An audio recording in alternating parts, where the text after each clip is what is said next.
इतना सुनते ही रागिनी का दिमाग झटका खाकर बीते दिनों की कड़वी यादों से बाहर निकल आया। उसने अपना सूटकेस उठाया और स्टेशन पर उतर गई। ऑटो लेकर अपने घर पहुंची तो उससे पहले ही शायद घर वालों के उसके आने का अंदेशा हो गया था, या फिर आदर्श ने उन्हें उनके खिलाफ भड़का दिया था। दरवाजा खोलते ही भाई बिना कुछ उससे बोले ही अंदर चला गया था। उसकी माँ ने उसे देखते ही गले लगा लिया और पूछा, कुछ दिन रुकोगी ना बेटा? माँ आखिर माँ होती है। उनका स्पर्श पाकर उसके आंसू छलक आए। चाय नाश्ता होने के बाद उसके भाई ने पूछा, क्या हुआ था रागिनी? घर छोड़कर क्यों चली आई? क्या किया तुमने ऐसा कि जीजाजी को इतना गुस्सा आ गया? एक के बाद एक सवाल सुनकर रागिनी सकते में आ गई। मैंने किया? गुस्सा आएगा तो मुझ पर हाथ उठाएंगे? ये अधिकार उन्हें किसने दिया? तुम्ही ने कुछ किया होगा रागिनी, वरना एनिवर्सरी पर हमें इनवाइट करके फिर मना क्यों करते जीजाजी? एडजस्टमेंट नाम की भी कोई चीज होती है जो शायद तुम्हें करनी नहीं आई, भाई ने गुस्से में कहा। अगर आपने मुझे मुजरिम करार कर ही दिया है तो अब कुछ कहने सुनने को बचा ही क्या है? कहते हुए रागिनी अपने कमरे में चली गई। उसने अपना फोन बंद करके बिस्तर के सिराने पटक दिया और अपने बिस्तर पर पड़ी पड़ी वो कब तक रोते रोते सो गई, उसे खुद पता न चला।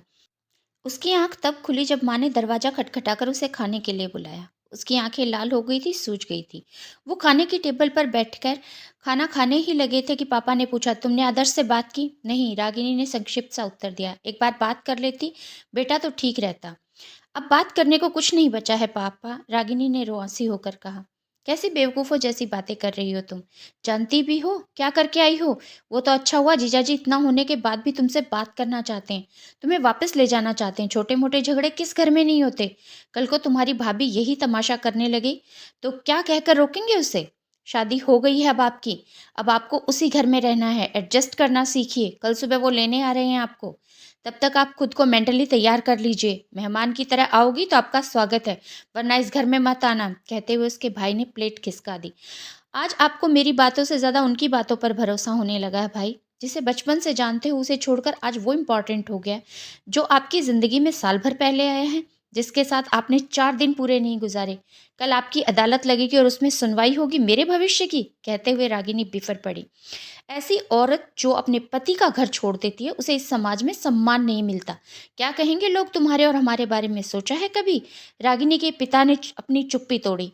कौन सा समाज पापा? वही समाज जिसने हमेशा दायरे औरतों के लिए बनाए हैं। कल को आपकी बेटी मर जाएगी तो ये समाज रोएगा उसके लिए। कल को अगर आपको कुछ हो गया तो ये समाज आएगा मदद के लिए। पुरुष प्रधान समाज है, ये डरता है स्त्रियों के पंख फैलाने से, क्योंकि ये समाज जानता है कि जिस दिन स्त्री बंधन मुक्त हुई ये सारा आसमान उसका होगा। आप जो भी फैसला ले पापा, लेकिन मैं उस घर में नहीं जाऊंगी, रागिनी ने दृढ़ स्वर में कहा। थैंक्स फॉर वॉचिंग, मिलते हैं अगले भाग में।